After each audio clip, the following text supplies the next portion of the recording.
We are in Doha, 102. चले संग हिमवत तू तब पहुँचावन अति हेतु विविध भांति परितोषु करी विदा किन्ह वृष केतु तुरत भवन आए गिरिराई सकल शैल सर लिए बुलाई आदर दान विनय बहुमाना सब कर विदा किन्ह हिमवाना जब ही शंभु कैलास ही आए सुर सब निज निज लोक सिधाए जगत मातु पितु शंभु भवानी तेहि सिंगारू न कहु बखानी। अभी हमने देखा है कि कैसे पार्वती माँ की जो बारात है वो अभी शादी वादी सब होने के बाद जो है वो पार्वती माँ और शिव जी जो है उनके बारातियों के साथ जो है वो कैलाश की तरफ जाते हैं। तो भी तब हिमवान अत्यंत प्रेम से शिव जी को पहुंचाने के लिए साथ चले। वृषकेतु, ये हमने लास्ट टाइम देखा था, ये शिव जी का ही और एक नाम है वृषकेतु, ने बहुत तरह से उन्हें संतोष कराकर विदा किया। बहुत ही खुश हो गए हैं हिमवान की, अपनी बेटी जो है उनको समझ में आया है कि वही जगदम्बा है एंड वो शिव जी के साथ कैलाश जा रही हैं, तो बड़े संतोष के साथ जो है उन्होंने उनको विदा किया है। पर्वतराज हिमाचल तुरंत घर आ गए और उन्होंने सब पर्वतों और सरोवरों को बुलाया। हिमवान ने आदर दान विनय और बहुत सम्मान पूर्वक सबकी विदाई की। तो उनके जो गेस्ट है वो हिमवान ही पर्वत स्वामी है, तो बाकी उन्होंने न्योता दिया था बाकी के नदियों को पर्वतों को सबको।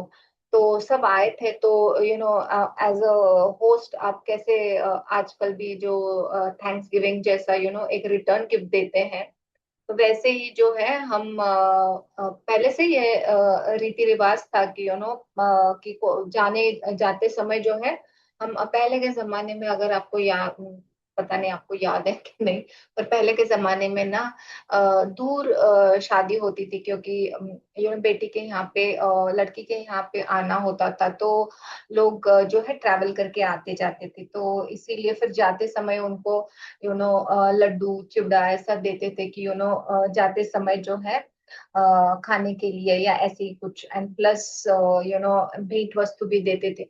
तो यहाँ पे इमवान जो है वो छूके नहीं है बिल्कुल, सारा जो है जैसे रीति रिवाज होता है वैसे उन्होंने सब कुछ किया। तो जो लोग उन्होंने बुलाए थे, सब गेस्ट थे, उनको बड़े ही रीति रिवाज से जो है आदर पूर्वक जो है दान धर्म जो भी करना था वो पूरा जो है सम्मान पूर्वक कर दिया है उन्होंने।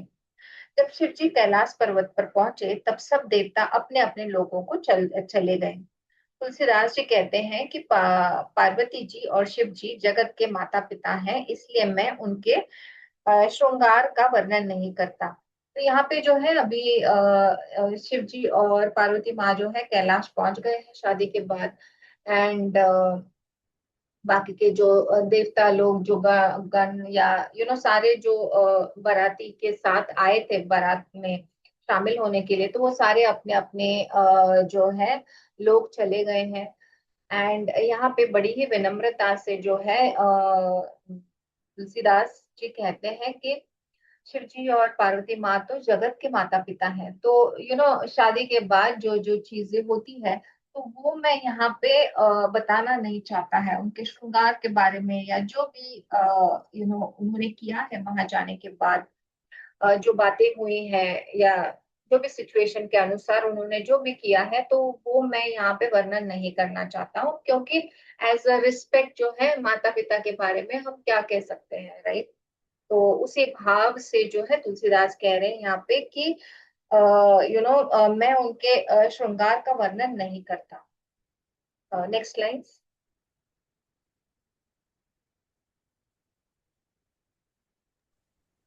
करहि विविध विधि भोग बिलासा गन्ह समेत बसहि कैलासा हर गिरिजा बिहार नित नयऊ, एहि विधि विपुल काल चली गयू। तब जन्मेऊ शट बदन कुमारा, तारकू असुर समर जेहि मारा। आगम निगम प्रसिद्ध पुराना, षण्मुख जन्म सकल जग जाना।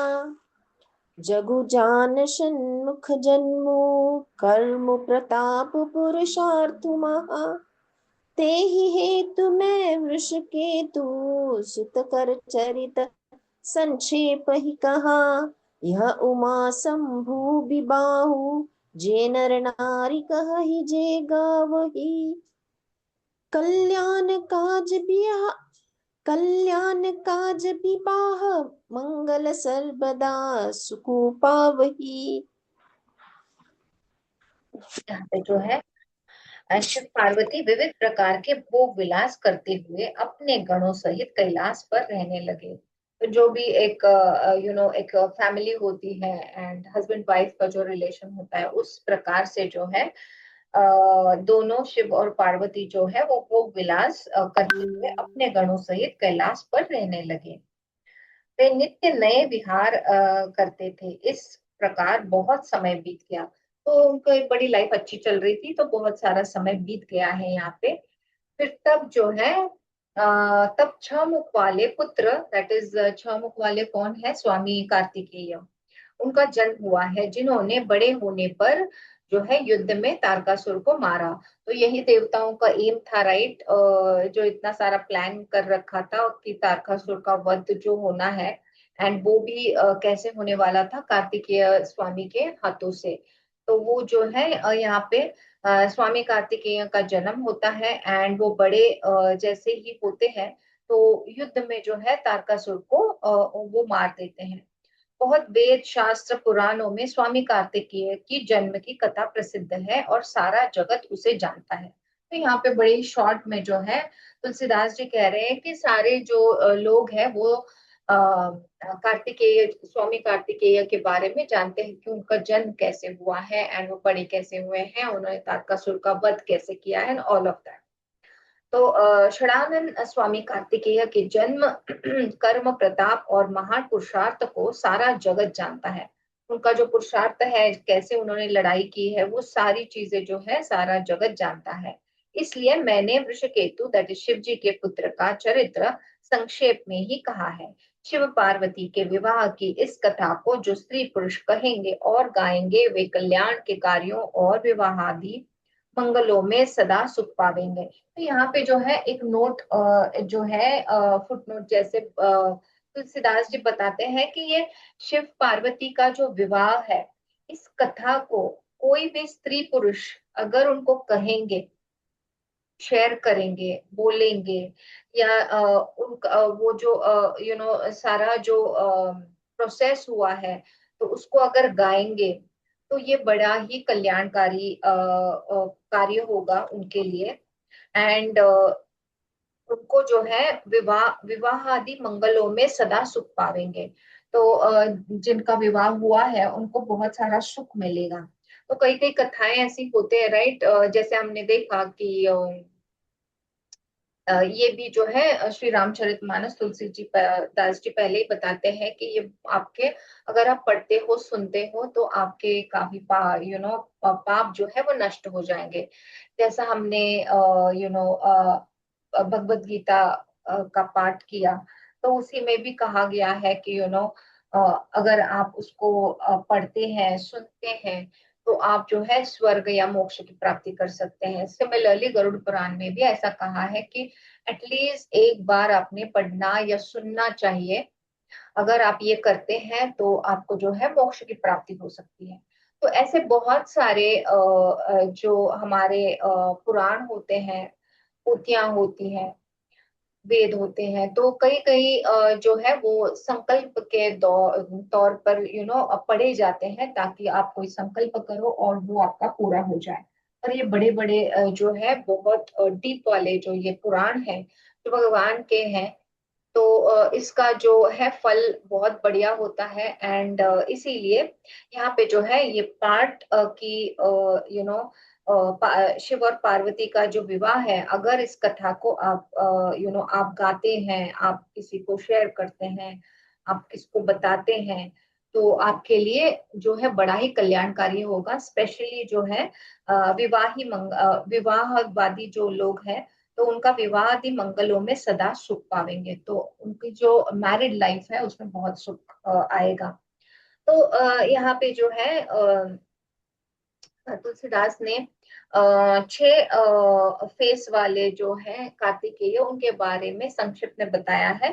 मैं भी उनकी स्टोरी थोड़ी सी और संक्षिप्त में बताती हूँ कि हम सब जानते हैं कि जिनको पता नहीं है ये स्टोरी, तो कार्तिकेय स्वामी जो है वो शिव और पार्वती के जो है बड़े बेटे हैं।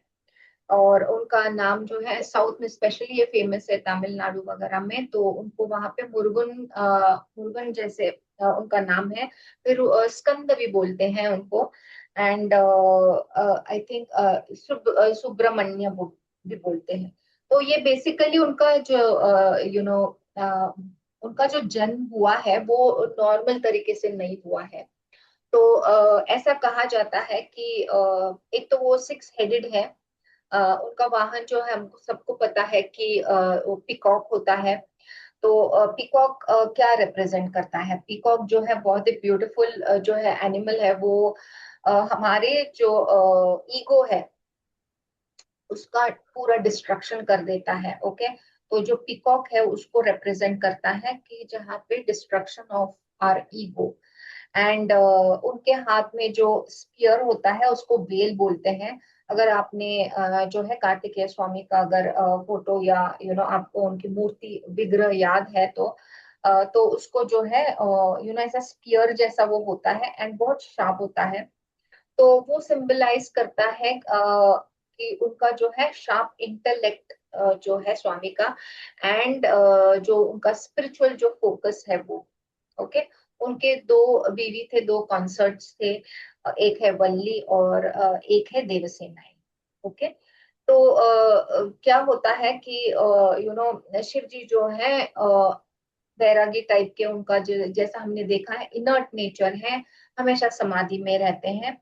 तो पार्वती माँ जो है उनको बीच में जो है अवेकन करती है, शिव जी को इंटरवेन करती है, उनके जो चीजें चल रही होती है। एंड उसकी वजह से क्या होता है कि 6 जो है brilliant sparks. Okay, 6 brilliant sparks की डिवाइन एनर्जी। अभी शिव जी की एनर्जी कैसी होगी आप सोच सकते हैं। तो जैसे वो तीसरा नेत्र खोलते हैं एंड जैसे कामदेव जी का पूरा भस्म हो गई बॉडी, तो वैसे ही जो है जब उनको पार्वती माँ जो है वो अवेकन करती है, तो 6 ब्रिलियंट जो है स्पार्क्स ऑफ डिवाइन एनर्जी जो है वो इमर्ज हो जाते हैं भगवान के तीसरे आंखों से। ओके, तो तीसरी आंख महाभयंकर है उनकी। तो जिस तरह से वो स्पार्क्स होंगे तो आप सोच सकते हैं। तो वो एनर्जी इतनी इंटेंस थी, क्योंकि वो डिवाइन स्पार्क जो है वो इतने इंटेंस थे कि अग्निदेव को जो है वो लेके गंगा जी में डालना पड़ा। ओके, क्योंकि बहुत ही वो क्या बोले मतलब अग्निकारक ही थे, तो वो हैंडल करना बहुत मुश्किल था। तो इसीलिए जो है अग्निदेव जो है वो 6 स्पार्क्स को लेकर, डिवाइन स्पार्क्स को लेके जो है गंगा माँ के पास गए हैं एंड वहां पे उन्होंने वो बहा दी है। तो क्योंकि वो एनर्जी इतनी इंटेंस थी, तो फिर वो सेक्रेट जो है हमारी जो गंगा माँ है वहां पे उन्होंने डिपॉजिट कर दिया। क्या कर सकते हैं, मतलब ये किधर लेके जाए इतने हाई एनर्जी वाले जो है वो स्पार्क्स। तो फिर ये नदी जो है उन्होंने कैरी किया एंड उन्होंने एक लेक की तरफ उनको मुड़ाया। तो वो जो 6 स्पार्क्स थे, तो उससे छोटे छोटे 6 बेबीज हुए। ओके, छोटे छोटे इन्फेंट्स हो गए। तो ये जो इन्फेंट्स हो गए, तो पार्वती माँ ने देखा, तो उन्होंने उन सारों को मिला के जो है एक कार्तिकेय स्वामी बनाए। तो 6 डिवाइन स्पार्क्स हैं, इसीलिए कार्तिकेय स्वामी के जो है 6 फेसेस है, इसीलिए उनको 6 हेडेड बोला गया है। एंड ये रिप्रेजेंट करते हैं 6 सर जो है हमारे 5 सेंसेस जो है उनको, और जो है हमारा माइंड, हमारा मन। तो ये छह जो फेस है वो हेड्स हम बोल सकते हैं, वो फाइव सेंसेस और एक हमारा जो माइंड है उसको रिप्रेजेंट करते हैं। एंड इट्स लाइक अभी छह फेसेस है तो सोचो वो हर तरफ देख रहे हैं, तो इट्स लाइक एन एबिलिटी कि सब डायरेक्शन में जो है आपका ध्यान हो, आपका कंट्रोल हो। एंड इन ये छह जो हमारे सेंसेस जो इधर उधर भटकते रहते हैं, तो उनको कैसे कंट्रोल में रखा जाए, और माइंड को भी, तो ये वो रिप्रेजेंट करते हैं। तो भगवान कार्तिकेय साउथ में बड़े ही फेमस है, नॉर्थ की तरफ है, पर साउथ में जैसे पूरा मतलब तमिलनाडु है, श्रीलंका है, बाकी के जो देश है, मलेशिया है, थाईलैंड है, सिंगापुर है, और इस तरफ भी हमने देखा है मॉरिशस, साउथ अफ्रीका, फीजी वगैरह, कार्तिकेय स्वामी का बड़ी पूजा वगैरह होती है। तो वो बहुत ही इम्पोर्टेंट है। जैसे ही वो मतलब झट से वो बड़े हो गए हैं, एंड बड़े होके जो है वो उन्होंने फिर कमांडर इन चीफ जैसा उन्होंने सारा भार संभाला है, एंड फिर तारकासुर को जो है उनका तारकासुर का उन्होंने वध किया है। ओके, तो शिव जी और पार्वती माँ के जैसे दो बेटे थे, एक जो हमने अभी देखे, एंड एक हम सबको पता है छोटा वाला जो बेटा है वो गणपति है, गणेश जी है। एंड उनकी पुत्रियां भी थी पर उनके बारे में ज्यादा कुछ नहीं है। एक जो जिसके बारे में बहुत सारा लिखा हुआ है वो है अशोक सुंदरी, उसकी भी बड़ी कथा है। यू नो माँ पार्वती जो है वो शिव जी को हमेशा तप में देखते देखते वो बहुत लोनली हो गई, फिर दोनों बच्चे भी नहीं थे उनके पास। कार्तिकेय स्वामी तो साउथ चले गए वो झगड़ा होने के बाद। हम सबको पता है गणेश जी कैसे इंटेलिजेंटली माता पिता को राउंड लगाते हैं, वो वाली स्टोरी की वजह से कार्तिकेय स्वामी जो है बड़े हर्ट हो जाते हैं, एंड इसीलिए वो छोड़ के जो है माता पिता को साउथ की तरफ जाते हैं। तो दोनों बच्चे नहीं है तो पार्वती माँ जो है बड़ी लोनली हो जाती है। तो हम सबको पता है, हमने पहले के दोहों में देखा है कि वहां पे जो है कल्प वृक्ष है। ओके, इच्छा वाला कल्प वृक्ष। पार्वती माँ ऐसे ही मन में सोचती है, एंड ऐसा इंटेंशन रखती है कि मुझे ना एक बेटी चाहिए जो बहुत सुंदर हो, एंड मेरा जो लोनलीनेस है उसको दूर करे। तो कल्प वृक्ष जो है वो उनकी इच्छा पूरी करके जो है उन वो बेटी को देते हैं उनको, जिसका नाम फिर अशोक सुंदरी होता है। अशोक माने जो शोक है पार्वती माँ का उसको हटाने वाली, इसीलिए अशोक। एंड सुंदरी क्योंकि वो बहुत ब्यूटीफुल थी, तो ऐसी अशोक सुंदरी उनकी बेटी है। बाकी की भी दो तीन बेटियां हैं। एक का नाम मनसा है, आपको पता होगा तो उत्तराखंड में हरिद्वार में जो है मनसा देवी है, का बड़ा मंदिर है। तो वो मनसा जो है वो है। फिर ये सारे जो है उनके बाकी की जो बेटियां है वो फिजिकल बॉडी में नहीं है, मतलब क्योंकि भगवान की ऊर्जा है तो वैसे है वो। फिर और एक है ज्योति करके, एक है जो हम ज्वालामुखी माता करके उनका मंदिर है, वो भी आई थिंक नॉर्थ में ही है। तो या साउथ में है, आई डोंट रिमेम्बर करेक्टली। तो उनकी भी बहुत पूजा की जाती है, एंड और एक और एक कोई तो है, अभी मुझे याद नहीं है। तो ऐसे उनकी जो है बेटियां हैं, तो उसके हिसाब से जो है उनकी फैमिली है। अभी हम देखेंगे कि षडानंद स्वामी कार्तिकेय का जन्म, कर्म, प्रताप और महान पुरुषार्थ को सारा जगत जानता है, इसलिए हाँ ये हमने पढ़ लिया। Next line. चरित सिंधु गिरिजार मन बेदन पावहि पारु बरनई तुलसीदास किमी अतिमति मंद गवारू शंभु चरित सुनी रस सुहावा भरद्वाज मुनि अति सुख पावा बहु लाल सा कथा पर बाड़ी नयन नयन हनि रो रोमावली ठाड़ी प्रेम बिबस मुख आवन बानी, दशा देखि हर्षे मुनि ज्ञानी। अहो धन्य तव जन्म मुनीसा, तुम ही प्राण सम प्रिय गौरीसा। हाँ, वो थोड़ा सा पीछे जाके जो मनसा देवी है वो हरिद्वार में, मुझे याद आया, शिवालिक हिल्स में है। मतलब अगर मुझे सही याद है तो हम जब गए थे तब रोपवे था, to go to Mansa Devi. तो मनसा देवी वहां पे है। एंड जो ज्वालामुखी है वो it is one of the 52 शक्तिपीठ। Okay, so just wanted to share that. And ज्योति जो है मतलब वो शाइन होती है, इसलिए उनका नाम जो है वो पावर ऑफ लाइट करके ज्योति है। तो यहाँ पे जो है गिरिजापति महादेव जी का चरित्र समुद्र के समान अपार है। ये तो हम सब जानते हैं कि मतलब उनका इतना मतलब अथांग जो है वैसा उनका चरित्र है, उसका पार वेद भी नहीं पाते। तब अत्यंत मंद बुद्धि और गवार तुलसीदास उनका वर्णन कैसे कर सकता है। तो यहाँ पे अगेन बड़ी ही विनम्रता से जो है तुलसीदास जी कह रहे हैं कि ये बहुत ही अथांग है उनका चरित्र। वेद भी पूरा नहीं लिख सकते, तो मैं क्या चीज हूँ, मैं क्या मैं मतलब मेरी क्या लेवल है कि उनका ये पूरा जो है वर्णन मैं कर सकता हूँ। तो शिव जी के रसीले और सुहावने चरित्र को सुनकर मुनि भारद्वाज ने बहुत ही सुख पाया। याद है आपको कि याज्ञवल्क्य जो मुनि है वो भारद्वाज जी को ये कथा सुना रहे हैं। तो ये सारी शिव कथा सुन के जो है वो भारद्वाज जी बड़े खुश होते हैं, उनको बड़ा ही सुख लगता है कि इतना इतना बढ़िया जो है कथाएं आपने सुनाई है। तो कथा सुनने की उनकी लालसा बहुत बढ़ गई। अभी इतना तो सुना उन्होंने, अभी कभी कभी स्टोरीज जो होते हैं वो आपको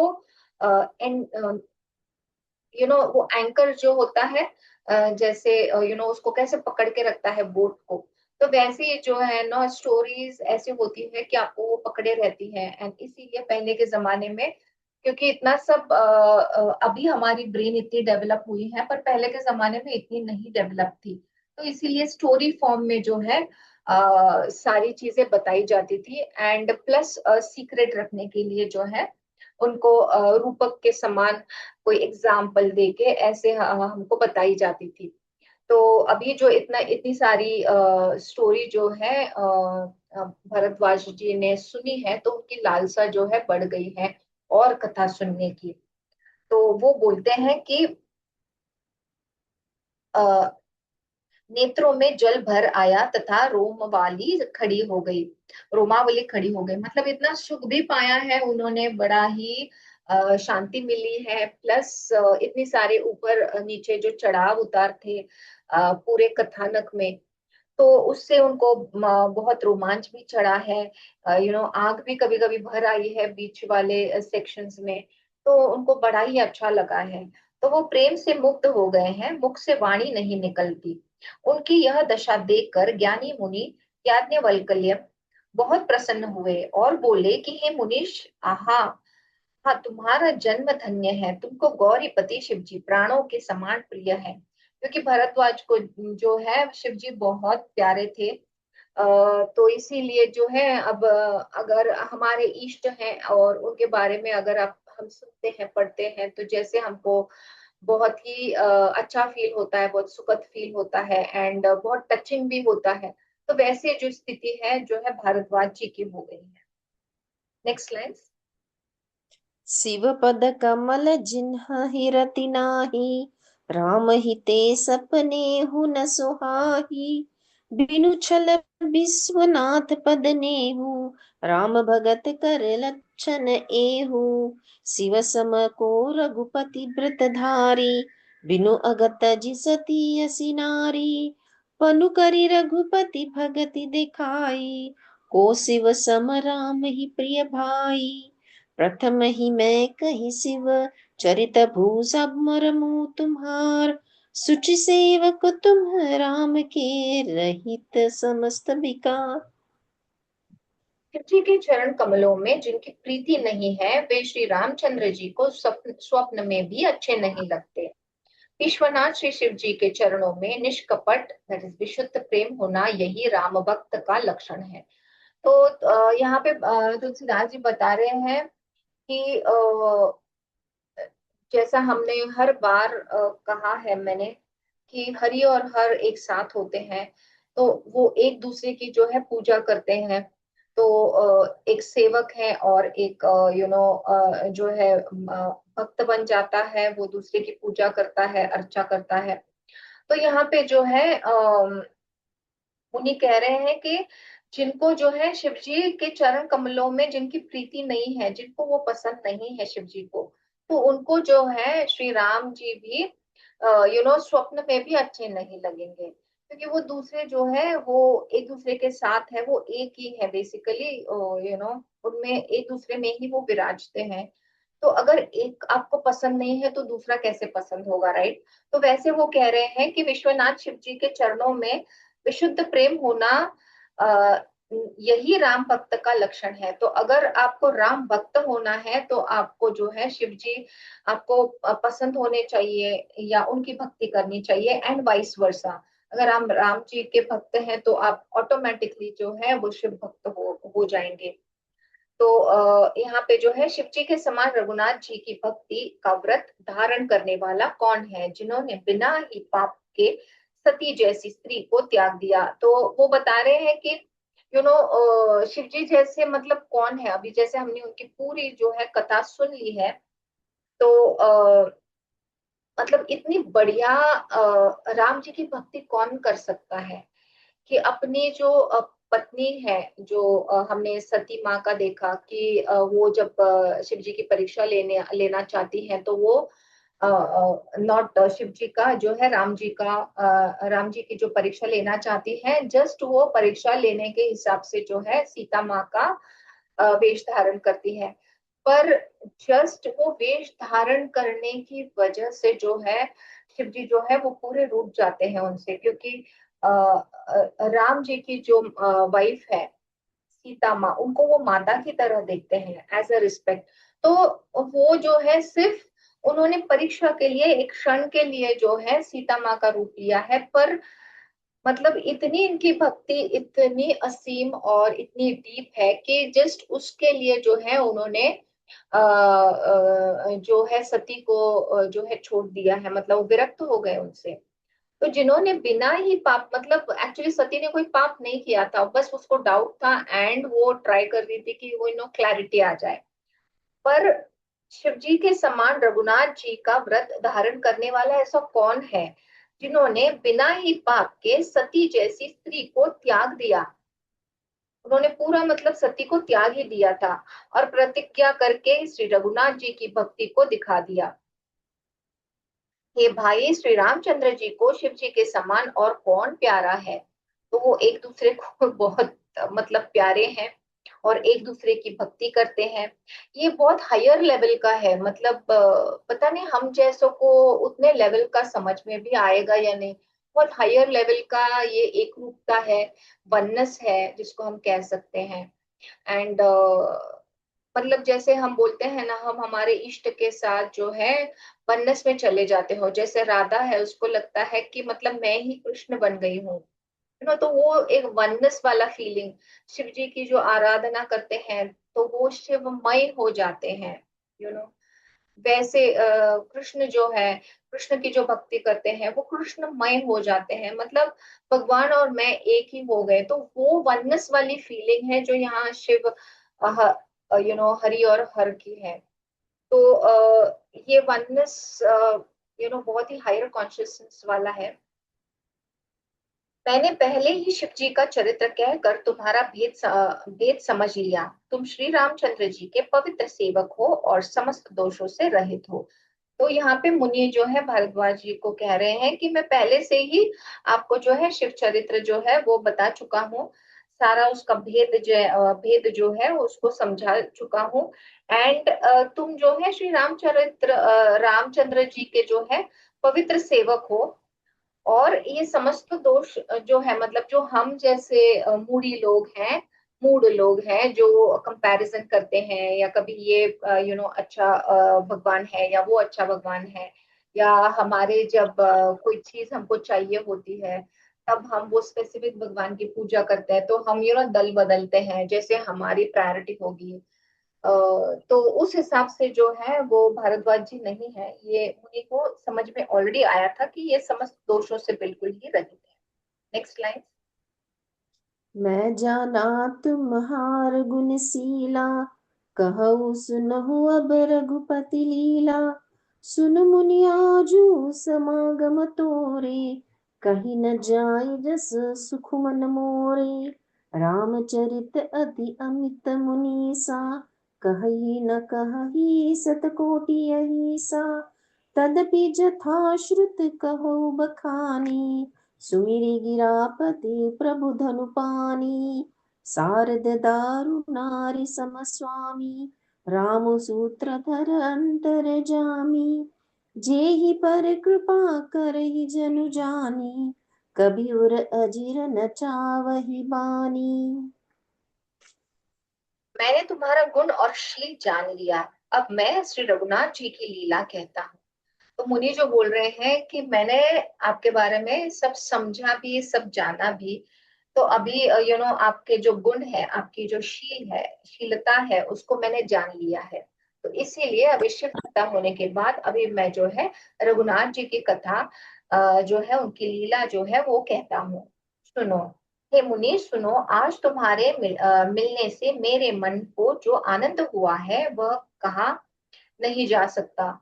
ये हम समझ सकते हैं कि जिसको जिज्ञासा होती है, या जिसको वो सब्जेक्ट के बारे में जो है समझना होता है, या बड़ा ही कुतूहल होता है, तो जो बताने वाला होता है उसको ही बड़ा उत्साह आता है। तो एक चीज बताने के बताने से नहीं रुकता है, वो और चीज बताना चाहता है, क्योंकि सामने वाला जो है वो बहुत ही जो लालायत होता है ये समझने के लिए कि आगे क्या है, आगे क्या होने वाला है।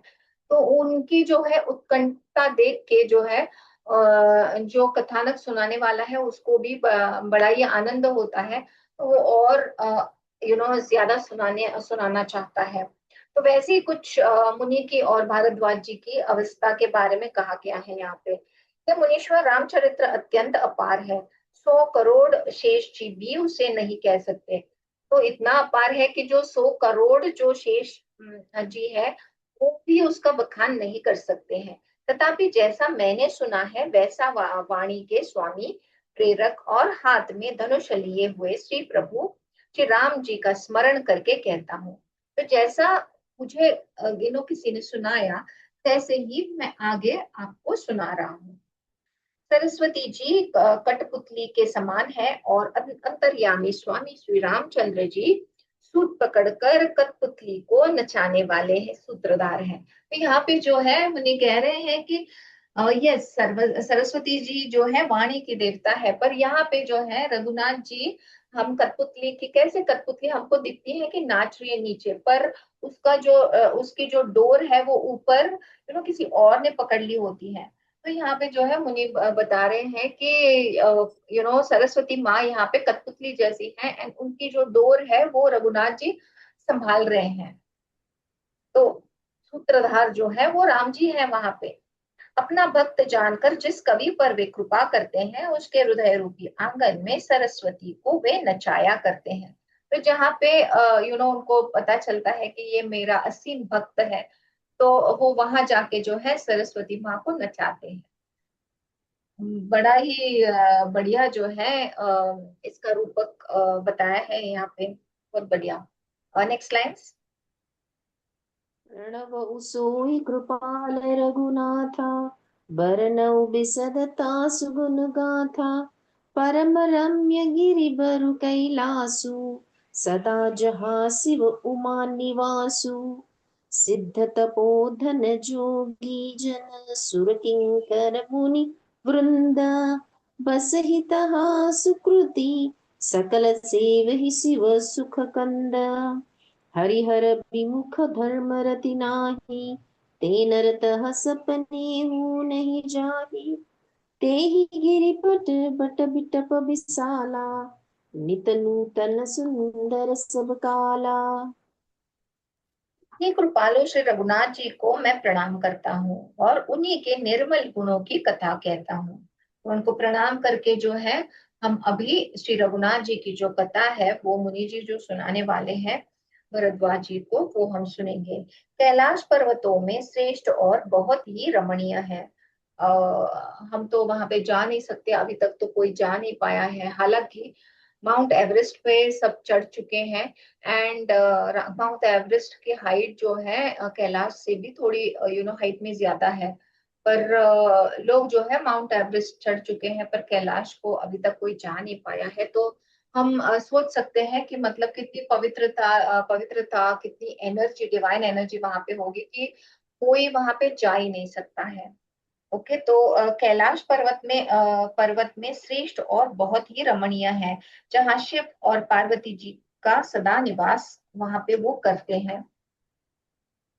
सिद्ध तपस्वी योगी गण देवता किन्नर और मुनियों के समूह उस पर्वत पर रहते हैं। तो वहां पे जो है बहुत से देव देवता वहां पे रहते हैं जो हमको आंखों से दिखते नहीं है।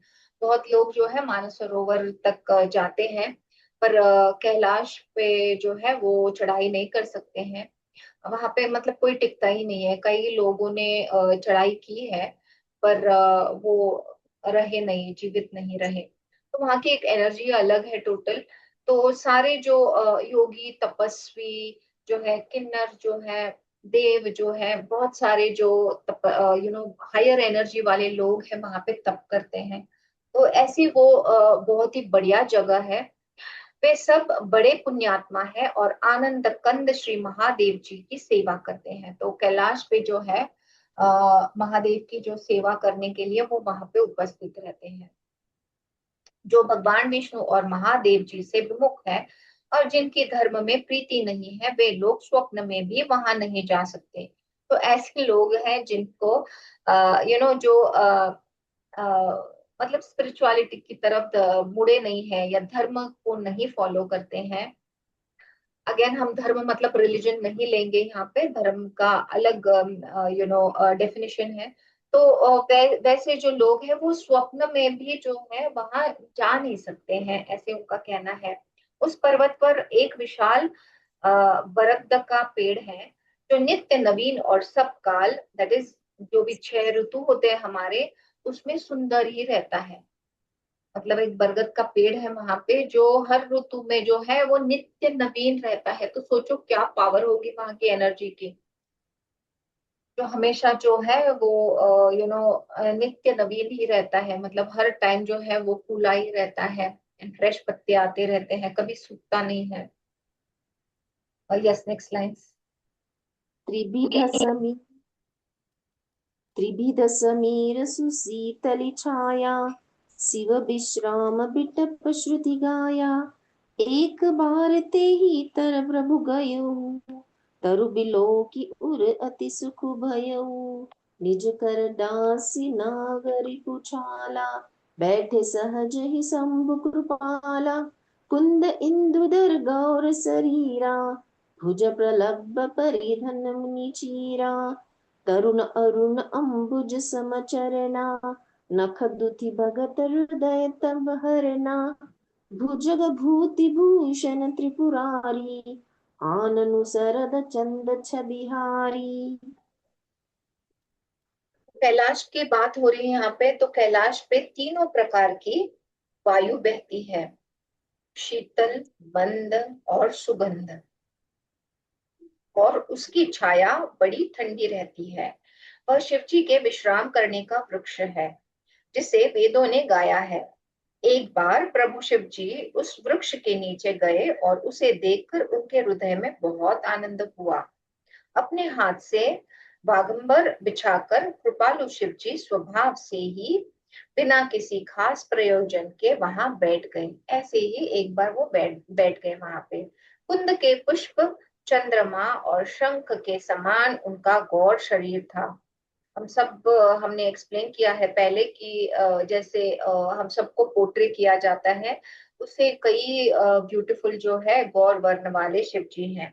तो यहाँ पे कह रहे हैं कि कुंद के पुष्प जो सफेद होते हैं बिल्कुल, तो वैसे जो फूल है उनके जैसे चंद्रमा की तरह और शंख की तरह उनका जो है गौर शरीर है। बड़ी लंबी भुजाएं थी और वे मुनियों से वल्कल वस्त्र धारण किए हुए थे। उनके चरण नए, दैट इज पूर्ण रूप से खिले हुए लाल कमल के समान थे। और नखों की ज्योति जो है वो भक्त के हृदय का अंधकार हरने वाली थी। मतलब अगर नखों से इतनी ज्योति निकल रही है जो सेवक का या हम जैसों का अंधकार जो है वो हटा सकती है, तो मतलब सोचो वो पूरे जो है वो कितने लाइट एंड एनर्जी वाले होंगे।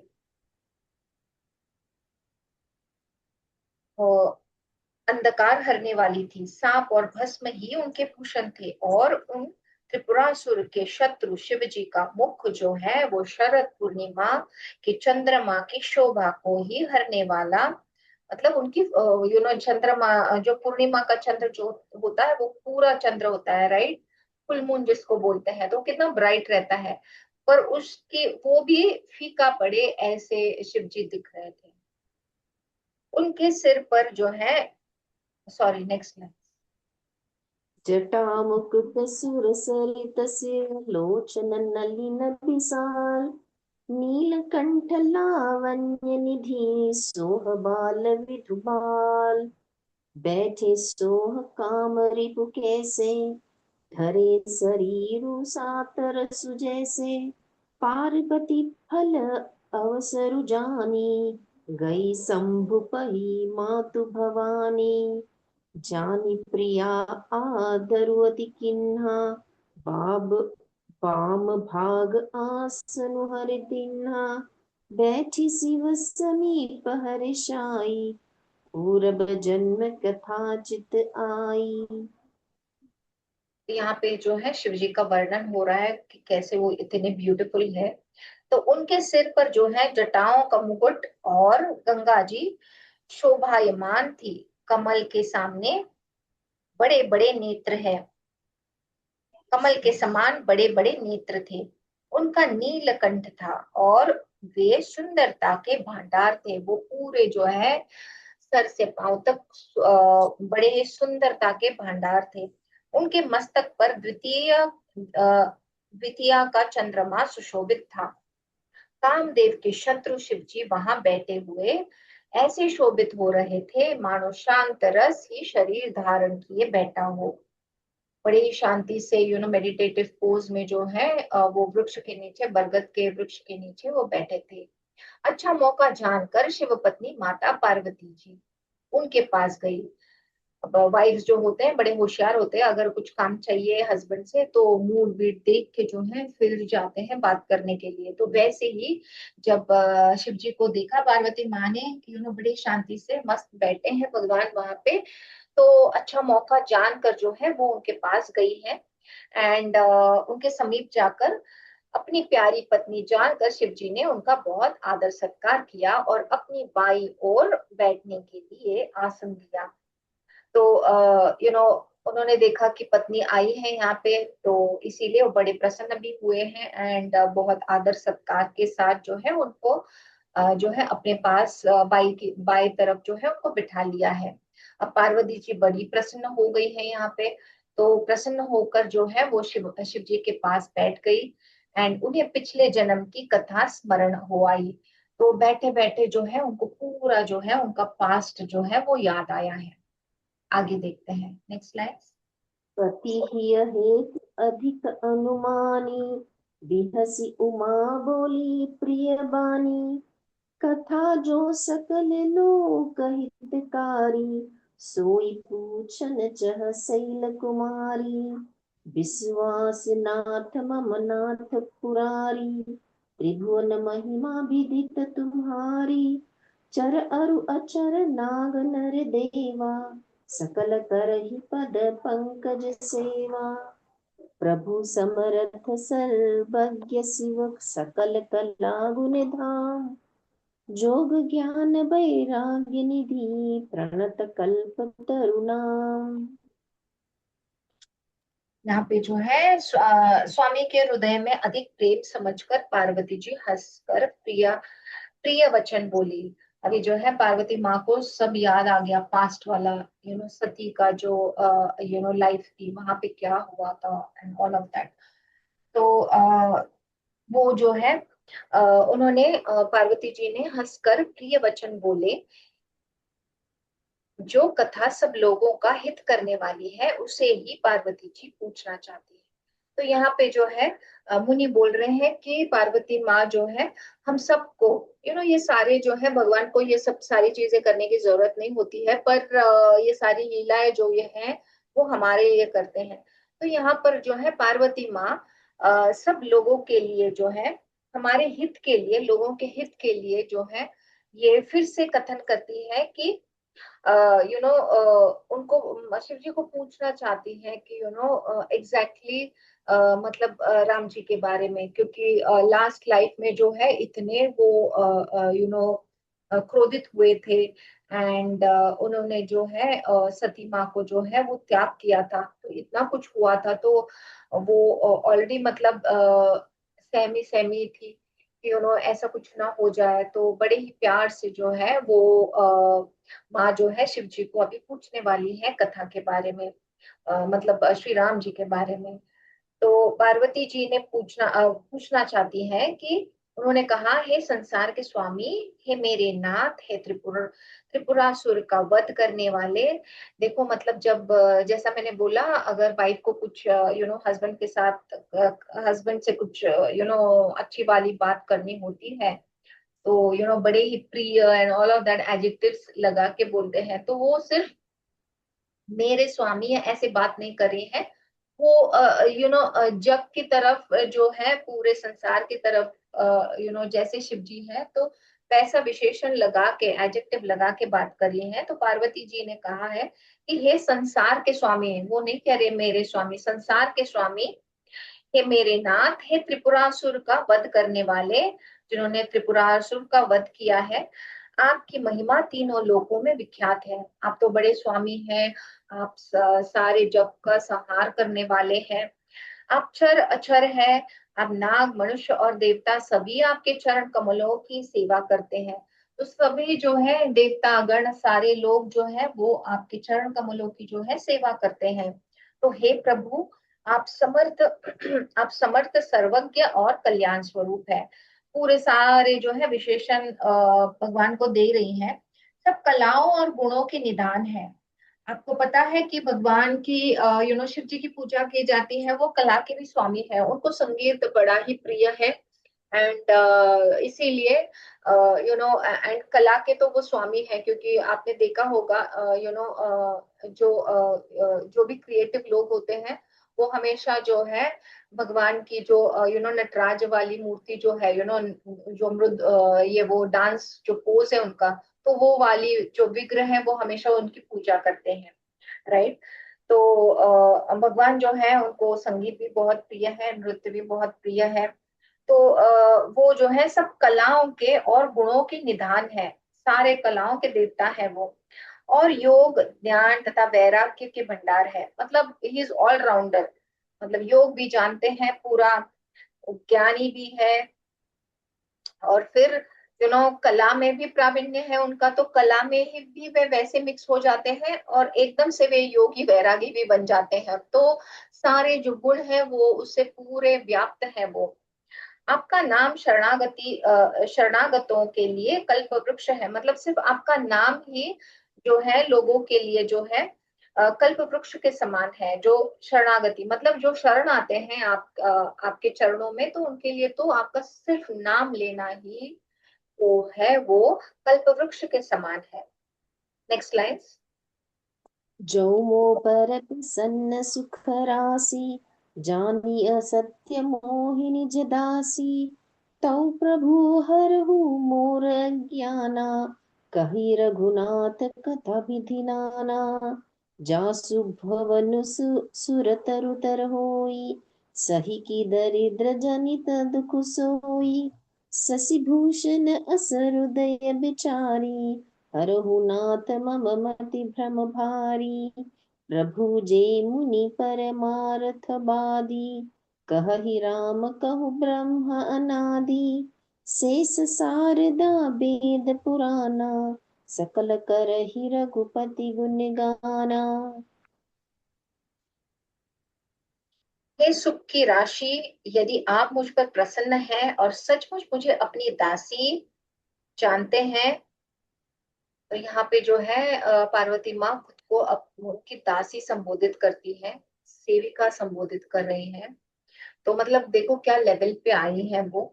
तो हे सुख की राशि, जो पूरे सुखमय होते हैं वो, तो आप अगर मुझ पे प्रसन्न है, मतलब अगर आप मुझ पे प्रसन्न है और सचमुच अब आप मुझे दासी मानते हैं, वाइफ मानते हैं ऐसा नहीं कहा है, सचमुच दासी मानते हैं और अपनी सच्ची दासी जानते हैं, तो हे प्रभु आप श्री रघुनाथ जी की नाना प्रकार की कथा कहकर मेरा अज्ञान को दूर कीजिए। अब यहाँ पे जो है माता जो है बहुत ही, जैसे हमको कुछ पता नहीं है, जो नॉलेजेबल लोग होते हैं वहां पे हम अपने नॉलेज का बखान नहीं करते, राइट, कि हमको कितना पता है। उल्टा वो जो हाईली नॉलेजेबल होते हैं वो हम छोटे से होकर उनके जो नॉलेज है वो सुन लेते हैं। तो वैसे ही वैसे ही प्रकार से जो है माता यहाँ पे खुद को दासी बोल रही हैं। एंड आप जो है इतने नॉलेजेबल हैं, आप श्री राम जी को इतने प्यारे हो, उन्हीं का जो है आप मेडिटेशन करते हो, आपके मन में तो वही है, आपके गुरु हैं। तो आप प्रसन्न अगर मुझ पे हुए हैं तो आप उनके प्लीज मुझे जो कथाएं हैं उनकी, वो आप मुझे सुना सकते हैं क्या? तो मैं तो यहाँ पे मेरा अज्ञान जो है उसको दूर कीजिए। तो मैं तो अज्ञानी हूँ, मैं तो मूढ़ हूँ। तो मुझे अज्ञानी और छोटी बुद्धि वाली समझकर जो है आप रघुनाथ जी की जो है मुझे कथा सुनाइए। तो देखिए यहाँ पे उनकी विनम्रता जो है, उनकी ह्यूमिलिटी जो है, वो कहाँ कौन से लेवल पे आ गई है। ओके, तो उनको याद आ रहा होगा कि जब सती सती के टाइम पे, सती का जो मेरा लाइफ था, तो वहां पे इतना नॉलेज नहीं था उनको, एंड हट था। तो हट के मारे जो है वो ऐसे ऐसे उन्होंने डिसीजंस लिए थे।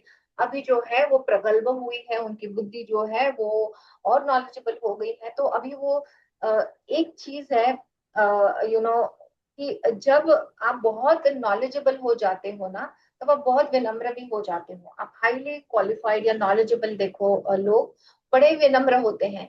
पर हमको अगर थोड़ा भी नॉलेज हो ना, तो हमको लगता है हमको बहुत नॉलेज है, एंड फिर हम उसको ही बहुत सारा जो है बड़बड़ बड़बड़ करते रहते हैं, लोगों की तरफ बताते रहते हैं कि अरे ये ऐसा है वो वैसा है। पर जो हाईली हाईली नॉलेजेबल रहते हैं वो बड़े विनम्र होते हैं। अगर पूछो तो शेयर करेंगे, नहीं तो वो सुनने के रोल में हमेशा रहते हैं। तो यहाँ पे जो है माता कह रही है कि जिसका घर कल्प वृक्ष के नीचे हो, वह भला दरिद्रता से उत्पन्न दुखों क्या सहेगा। हे शशिभूषण, हे नाथ, हृदय में ऐसा विचार कर मेरी बुद्धि के भारी भ्रम को दूर कीजिए।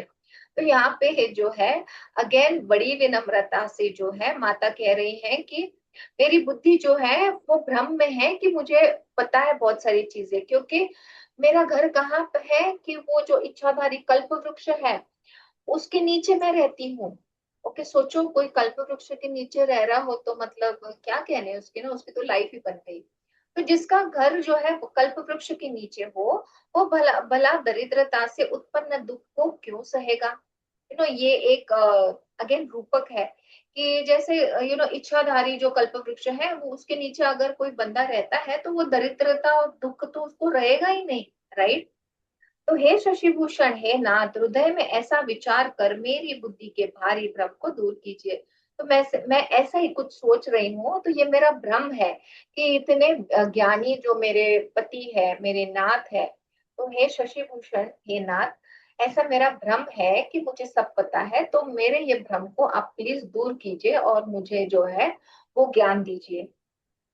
हे प्रभु, जो परमार्थ तत्व दैट इज ब्रह्मा के ज्ञाता और वक्ता मुनि है, वे श्री रामचंद्र जी को अनादि ब्रह्म कहते हैं।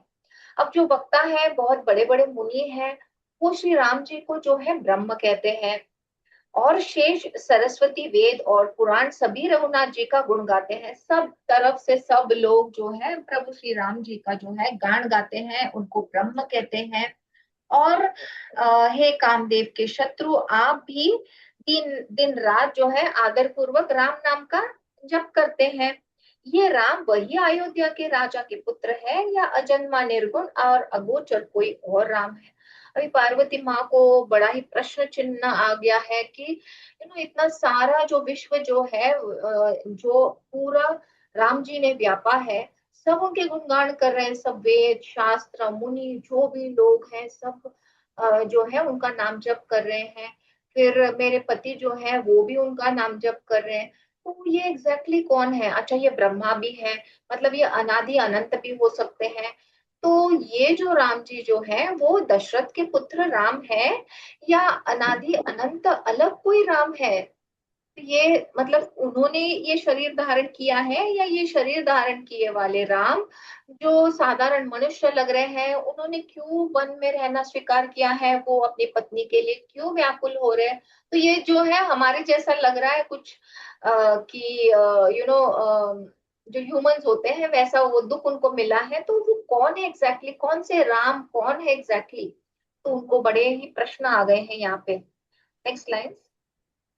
जो नृप न तनयत ब्रह्म किनी नारी बिरह मति भोरी देखे चरित महिमा सुनत भ्रमति बुद्धि अति मोरी जो अनिह व्यापक विभु को कहु बुझाई नाथ मोहि सो अज्ञ जानि रिस उर्जनि धरहु जेहि विधि मोह मिटे सो करहु मैं बन दिखि राम प्रभुताई अति भय विकलन तुम्हि सुनाई तदपि मलिन मन बोधु न आवा सो फल भली भांति हम पावा। उनके जो प्रश्न है वो अनंत हो गए हैं।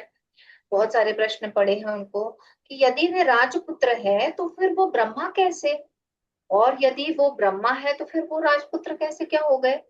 स्त्री के विरह में उनकी मति जो है वो बावली कैसे हो गई? सीता माँ के लिए वो बावले कैसे हो गए हैं? इधर उनके ऐसे चरित्र देखकर और उधर उनकी महिमा सुनकर मेरी बुद्धि अत्यंत चकरा रही है कि अलग अलग रूप अलग अलग तरीके से वो जो बिहेव कर रहे हैं, लोग अलग कह रहे हैं, वेद अलग कह रहे हैं, मुनि अलग कह रहे हैं, आप उनकी जो है उनका नाम जप कर रहे हैं। तो मेरी जो बुद्धि है वो तो चकरा गई है ये सब अलग अलग तरीके जानकर। यदि इच्छा रहित व्यापक समर्थ ब्रह्मा कोई और है तो हे नाथ मुझे उसे समझा कर कहिए। तो अगर कुछ और है वो ब्रह्मा है तो प्लीज मुझे उसको मतलब वो चीज जो है मुझे आप समझा दीजिए। मुझे नादान समझकर मन में क्रोध न लाइए। उनको सती माँ का वो पास्ट लाइफ जो है वो याद आ रही है, इसलिए वो पहले ही जो है बड़े कॉशंस है, बड़े आदर पूर्वक देखो उन्होंने जो है सारा कॉन्वर्सेशन स्टार्ट किया है। एंड फिर वो कह रहे हैं कि आप प्लीज नाराज मत होइए, आप मुझ पे क्रोध मत कीजिए। मुझे एक नादान समझ के, मूड वाली समझ के, मूड बुद्धि वाली जो है समझ के जो है आप प्लीज मुझे समझाइए, जिस तरह मेरा मोह दूर हो वही कीजिए। मैंने पिछले जन्म में वन में श्री रामचंद्र जी को चंद्र जी की प्रभुता देखी थी। उन्होंने तो दर्शन किया था, राइट, क्योंकि वो गई थी उनकी परीक्षा लेने के लिए। तो उनका जो है उनका प्रभुत्व देखा था, परंतु अत्यंत भयभीत होने के कारण मैंने वह बात आपको सुनाई नहीं।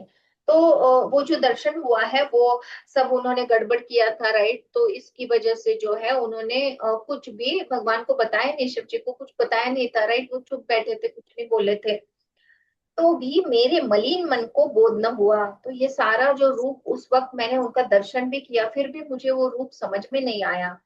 उसका फल भी मैंने अच्छी तरह पा लिया, और जो उसकी वजह से जो कांड हुआ और जो गड़बड़ हुई है और उसका जो फल मिला है वो भी उन्होंने पा लिया है। तो सारी चीज जो है उनको पास्ट लाइफ जो याद आ रहा है वो सारा उनको समझ नहीं पा रही है कि एग्जैक्टली क्या हो रहा है, वो कौन है राम जी। तो इसीलिए जो है उनके दिमाग में बहुत सारी चीजें चल रही हैं। Next line. अजहु कछु संसौ मन मोरे करहु कृपा बिनऊ कर जोरे प्रभु तब मोहि बहु भांति प्रबोधा नाथ सो सुमुझी करहु जनि क्रोधा तब करस विमोह अब नाही राम कथा पर रुचि मन माही कहु पुनीत राम गुण गाथा, जगराज भूषण सुरनाथा। बद्ध उपद धरि धरनि सिरु, विनय करउ कर जोड़ी। बरनहु रघुबर बिसद जसु, श्रुति सिंहात निचोड़ी। अब भी मेरे मन में कुछ संदेह है, अभी भी डाउट है। लास्ट प्रीवियस लाइफ टाइम में भी डाउट था, अभी भी डाउट है। आप कृपा कीजिए, मेरे हाथ जोड़कर विनती करती हूँ। मैं हाथ जोड़कर विनती करती हूँ, हे प्रभु, आपने उस समय मुझे बहुत तरह से समझाया था। भगवान ने, शिव जी ने बहुत समझाया था कि तू ऐसे मत कर, वहां मत जा। और डाउट सारे उनको मतलब एक्सप्लेन किया था कि ऐसा कुछ नहीं है, बट वो तब जो है वो उनको समझ में नहीं आया था। तो आपने, वो कह रही है मतलब कि मैं आपको, आपने जो है मुझे सब तरीके से समझाया था, पर मैंने मेरा जो संदेह है, जो डाउट है, वो गया ही नहीं। तो हे नाथ, यह सोचकर मुझ पर क्रोध ना कीजिए। तो वो सारा याद आ रहा है उनको, तो वो बोल रहे हैं कि आप प्लीज मुझ पे क्रोध मत कीजिए। मुझे अब पहले जैसा मोह नहीं है। पहले मैं जैसी थी सती, जिस तरह से उसकी पर्सनालिटी थी, अभी वो मैं वैसी नहीं हूँ। मुझे कोई मोह नहीं है। अब तो मैं, मेरे मन में राम कथा सुनने की रुचि है। तब नहीं थी, तब संदेह था। अब जो है मुझे रुचि आ गई है, मुझे जानना है कि ये राम जी है कौन। तो उनकी जो है, उनकी कथा सुनने की बड़ी ही मुझे रुचि मेरे मन में बना ली है। तो हे शेष नाग को अलंकार रूप में धारण करने वाले देवताओं के नाथ, आप श्री रामचंद्र जी के गुणों की पवित्र कथा कहिए। तो अगेन थोड़ा सा श्रृंगारिक शब्दों में कहा है कि हे शेष नागों को अलंकार रूप में धारण करने वाले, श्री राम जी जो हैं वो शेष नाग को धारण करते हैं, हम सबको पता है। जैसे वासुकी जो है वो शिव जी धारण करते हैं अपने कंठ पे, वैसे श्री हरि जो है शेष नाग पे सोते हैं पाताल लोक में, राइट। तो उनके गुणों की जो है, आप श्री रामचंद्र जी के गुणों की पवित्र कथा हमको प्लीज मुझे बताइए, क्योंकि उस वक्त मैं समझ नहीं पाई थी। एंड तभी मैं इतनी जो है उत्सुक भी नहीं थी, मुझे वो जानना भी नहीं था। मुझे अब मोह नहीं है, उस वक्त मोह था। तो सारी चीजें जो है भगवान को आराम से वो समझा रही हैं कि आप प्लीज, अभी मैं चेंज हो गई हूँ, एंड आप प्लीज, मुझे बहुत रुचि है श्री राम जी को समझने की, तो आप प्लीज उनकी कथा जो है, या कथाएं हैं या जो भी है उनका, तो आप सारा जो है वो मुझे समझाइए। तो इसीलिए यहाँ पे कहा गया है कि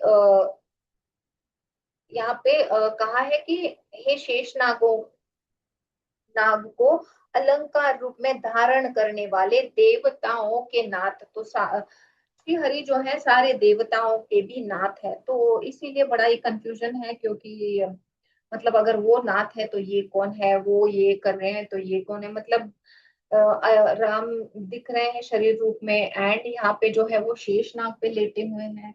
मतलब कितना डिफरेंट, दो चीज अलग अलग है। मतलब हम, माँ का तो सर चकरा है, हमको तो मतलब पता नहीं क्या हो जाता है ऐसा कुछ समझना, और अगर देखने को भी मिला तो ये बाय द वे शेषनाग और वासुकी जो है वो भाई भाई हैं, अगर आपको पता नहीं है।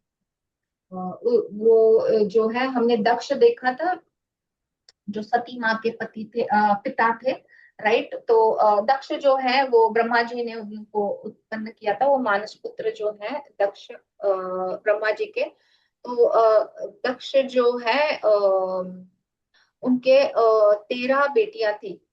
एंड ये जो ब्रह्मा जी के जो मानस पुत्र थे, उनको कहा गया था, मतलब विश्व को बनाने के लिए, मतलब प्रसूति करने के लिए। तो वैसा जो है पूरा जो हमारा जो यहाँ पे जो संसार फैला हुआ है, उनके कारण है। तो दक्ष के 13 जो है पुत्रियां थी, उसमें से एक जो थी वो एक है कद्रु, जिसका कौन से ऋषि, अगस्त्य ऋषि के साथ विवाह हुआ था। एंड उनको जो है उन्होंने जन्म दिया था सर्पों को। थे। एंड सारे सर्पों में जो है ये दो जो है वासुकी और शेषनाग जो है वो उनके बड़े थे। तो ये दोनों जो है ये बड़े हैं उनके। एंड बाकी के जो सर्प है ये सारे स्पिरिचुअल हो गए, बड़े ही तप किया है शेषनाग ने और वासुकी ने। एंड बड़ा ही तप करने के बाद जो है वो एक है श्री हरि के पास चले गए हैं। एंड वासुकी जो है वो भगवान के कंठ में आकर वहां पे जो है वो रुक गए हैं। एंड वासुकी ने और भी बड़ा महत्व वाला काम किया है, जो अमृत मंथन था। तब वो जो रोप जो खींचते हैं, एक तरफ असुर और एक तरफ जो देवतागण है, तो वो जो है वो रोप बन पाए थे, क्योंकि वो जो पर्वत है वो किसी भी चीज से हिल नहीं रहा था। इसीलिए वासुकी ने जो है वो खुद को जो है समर्पित करके वो मंथन के लिए रोप बन गए थे। तो ये दोनों जो है वो भाई भाई हैं। बाकी के सर्प जो पैदा हुए हैं वो बड़े ही जो विषैली एंड ये भी थे, बट वो ज्यादा मतलब जो नेगेटिव वाले गुण उनमें ज्यादा ज्यादा थे। तो इसीलिए वो नॉर्मल सर्पों की तरह थे। एंड ये जो है ये स्पिरिचुअलिटी के लिए चले गए हैं और बड़ा तप करके जो है शिव और श्री हरि के पास जो है उनके पास है वो दोनों। जस्ट याद आया मुझे, इसीलिए मैंने वो स्टोरी आपको शेयर की। कहाँ पे हैं आप? मैं पृथ्वी पर सिर टेक कर आपके चरणों की वंदना करती हूँ और हाथ जोड़कर विनती करती हूँ, आप वेदों के सिद्धांतों को निचोड़ कर श्री रघुनाथ जी का निर्मल यश वर्णन कीजिए। मतलब जिधर जिधर उनकी स्टोरी है, कथाएं, सब तरफ से आपकी सारा जो है, और वैसे ही ना कहिए, उसको निचोड़ के, मतलब हम जैसे किसी एल्डरली से जब नॉलेज लेते हैं तो बाबा सारा मत बताओ, उसका जो है मुझे समझने लायक एंड मुझे जो इम्पोर्टेंट है एंड मेरे लिए आपको पता है क्या लायक है, तो वो सारा जो निचोड़ है उसका शॉर्टकट में मुझे ये सारा नहीं पढ़ना है। तो उसकी जो मर्म है उसका आप बता दीजिए। तो माता कह रही हैं कि आप वेदों के सिद्धांतों को निचोड़ कर श्री रघुनाथ जी का निर्मल यश वर्णन कीजिए। यद्यपि स्त्री होने के कारण मैं उसे सुनने की अधिकारिणी नहीं हूँ, तथापि मैं मन वचन और कर्म से आपकी दासी हूँ। संत लोग जहाँ आर्त अधिकारी पाते हैं वहां गूढ़ तत्व भी उनसे नहीं छिपते। तो माता को पता है कि सारी चीजें जो है वो सीक्रेट रखी जाती है, सारी चीजें जो है वो ओपन ही नहीं कही जाती, राइट। तो वो बोल रही है कि यद्यपि अगर मैं स्त्री हूँ एंड इसकी वजह से अगर आपको नहीं सुनाना ये सारी चीजें, ये कथाएं उनकी, राम जी की, तो आप सुन लीजिए कि मैं, अगर वो अधिकार मुझे नहीं है तो मैं जो है, मैं मन से वचन से और कर्म से आपकी दासी हूँ। एंड जो संत लोग जहाँ आर्त अधिकारी पाते हैं वहां गूढ़ तत्व भी उसे नहीं छिपाते। तो जो जो बहुत ही क्या बोलते हैं, बहुत ही पूजा अर्चा स्पिरिचुअल होते हैं या भगवान की पूजा करते हैं या साधना करते हैं, तो ऐसे लोगों के लिए ये गूढ़ता मतलब बताई जा सकती है। तो एज अ स्त्री या एज अ पत्नी आप नहीं बताना चाह रहे, वो बात अलग है, वो गूढ़ता नहीं बताना चाह रहे, सीक्रेट। पर एज अ सेवक, क्योंकि सेवक में ये गुण है, मन वचन और कर्म से मैं आपकी दासी हूँ, तो इसीलिए जहाँ पे संत लोग जो है वो अधिकार पाते हैं कि ये गूढ़ता सुनने के लिए, इसीलिए मैं एज अ सेवक, आप मुझे प्लीज सुनाइए। तो हे देवताओं के स्वामी, मैं बहुत ही आर्तभाव, दैट इज बहुत ही दीनता से पूछू, जब जैसे बोलते हैं बेगर्स डोंट हैव चॉइस, तो when something is being given to you and actually you wanted, तो हम बड़े ही विनम्रता से, बड़े ही नीज पे आके जो है हम प्रेयर करते हैं कि आप प्लीज प्लीज मुझे सुनाइए। तो वैसे ही दीनता वाला जो रोल है वो माँ ने लिया है। एंड वो पूछती है कि आप मुझ पर दया करें, श्री रघुनाथ जी की कथा कहिए, पहले तो वह कारण विचार कर बतलाइए कि जिनसे निर्गुण ब्रह्म सगुण रूप धारण करता है। तो मुझे कथा तो सुनाइए, पर सबसे पहले ये चीज मुझे सुनाइए कि वो ये बतलाइए कि जो निर्गुण रूप है, क्योंकि श्री राम जी शरीर रूप में तो राम जी दिख रहे हैं, पर जो ब्रह्म रूप जो वेदों ने, संतों ने सब जो गाया है, वहां पे बताया है, तो वो जो निर्गुण रूप है उसके बारे में। तो माता कह रही है आप विचार कर बतलाइए जिससे निर्गुण ब्रह्म सगुण रूप धारण करता है। मतलब निर्गुण जो राम जी है, जिनका कोई शरीर रूप नहीं है, तो वो निर्गुण जो है वो शरीर रूप धारण करके सगुण कैसे बनता है। सगुण चीजें मतलब जो हमको आंखों से दिखती है, निर्गुण स्वरूप मतलब जो हमको आंखों से नहीं दिखती है। तो भगवान जो है वो निर्गुण स्वरूप है, पर हमको समझाने के लिए या धरती माँ को या हमको हेल्प करने के लिए जब वो शरीर रूप लेके जब धारण करके आते हैं पृथ्वी पर, तब हमको वो शरीर रूप में दिखते हैं एंड फिर वो लीलाएं करते हैं, वो रोल करते हैं सारे संसार को चीजों समझाने के लिए, या जब विघ्न आते हैं तो वहां से जो है हमको निकालने के लिए। तो माँ यहाँ पे बोल रही है कि आप मुझे ये बताइए कि वहां निर्गुण रूप से ये सगुण शरीर में कैसे आए हैं, एंड फिर यहाँ पे वो कैसे राम शरीरी रूपी राम बन गए हैं। तो वो सारा मुझे समझना है, तो आप मुझे वो बताइए। Next line.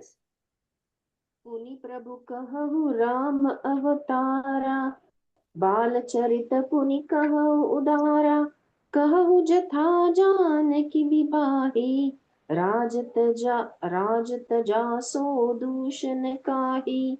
बन बस किन्ह चरित अपारा, कहु नाथ जिमि रावण मारा।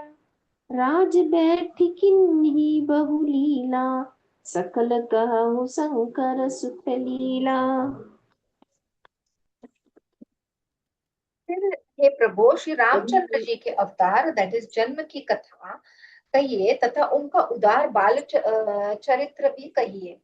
फिर जिस प्रकार उन्होंने जानकी जी से विवाह किया वह कथा कहिए, और फिर यह बतलाइए कि उन्होंने जो राज्य छोड़ा सो किस दोष से। तो उनको सारी सारी डिटेल चीजें सब सुनना है, उनका बालपन कैसा था, क्योंकि इतना सारा जो पुराणों में सारी चीजों में जो एक्सप्लेनेशन दिया है बहुत ही रम्यवान है। तो उनका बाल स्वरूप कैसा था, तो बाल चरित्र में क्या क्या उन्होंने किया, फिर उनका जन्म कैसे हुआ है, फिर उनका विवाह कैसे हो गया है, फिर जानकी माँ के साथ जो विवाह है उसके बारे में बतलाइए। फिर उनको ये सब जो है इतना बढ़िया चल रहा था, वो छोड़ के उनको वन में क्यों जाना पड़ा, तो ये भी आप प्लीज मुझे समझाइए। हे नाथ, फिर उन्होंने वन में रहकर जो अपार चरित्र किए, मतलब वन में रहकर जो जो भी सारी चीजें किए हैं, तथा जिस तरह रावण को मारा है वह कहिए। हे सुख स्वरूप शंकर, फिर आप उन सारी लीलाओं को कहिए जो उन्होंने राज्य दैट इज सिंहासन पर बैठकर की थी। तो राइट फ्रॉम द बिगनिंग उनके बाल स्वरूप से जो जो लीलाएं हैं वो सारी जो है सिंहासन पर बैठने पर जो है राम जी को जब सिंहासन पर बिठाया है तब तक उन्होंने राज्य कैसा संभाला है, किस तरह से किया, वो सारी चीजें जो है मुझे सुन। तो यहाँ पे हम रुकते हैं। Will conclude the session. We will conclude this session with the prayer. Om Shri Ram Ram Rameti Rame Rame Manorame Sahasranam Tattulyam Ram Nama Varanane. Om Shanti Shanti Shanti. Thank you, everyone.